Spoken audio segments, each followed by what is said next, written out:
Aku dhewe ning pinggir dalan karo bayanganmu sing isih kelingan. Ati iki rasane kaya ngambang, nganti saiki durung ngerti pangenan.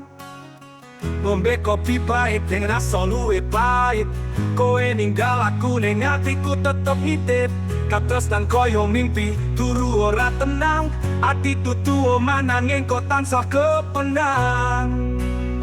Hati iki ora mapan ngumbara tanpa tujuan, rindu koyo udan deres nganti kebanjiran. Ora ngerti kudu piye loro iki dadi wacana, ya mung kowe siji nanging kowe malah lunga. Koyo musik hip-hop iramane keras tapi jero ati sepilan bablas. Aku nggarap laku ngisi kekosongan, saben bait dirtakake kahananku sing ora tentreman. Ngombe kopi pahit ing rasa luwih pahit, kowe ninggal aku ning atiku tetep ngitip.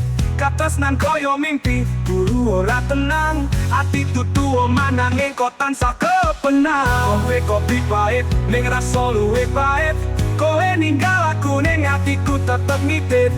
Katresnan koyo mimpi, turu ora tenang, ati tutu mananging kok tansah kepenang. Ati iki ora mapan ngunggara tanpa tujuan, rindu koyo udan deres nganti kebanjiran. Ora ngerti kudu piye loro iki dadi wacana, ya mung kowe siji nanging kowe malah lunga. Kowe musik hip-hop iramane keras, api jero ati sepilan pelanjiran. Ora ngerti kudu piye loro iki dadi wacana, ya mung kowe siji nanging kowe malah lunga. Hip-hop iramane keras, api jero ati sepilan pelanjiran. Ora ngerti kudu piye loro iki dadi wacana, ya mung kowe siji nanging kowe malah lunga. Kaya musik hip-hop iramane keras, tapi jero ati sepilan pelanjiran. Ora ngerti kudu piye loro iki dadi wacana, ya mung kowe siji nanging kowe malah lunga. Yo,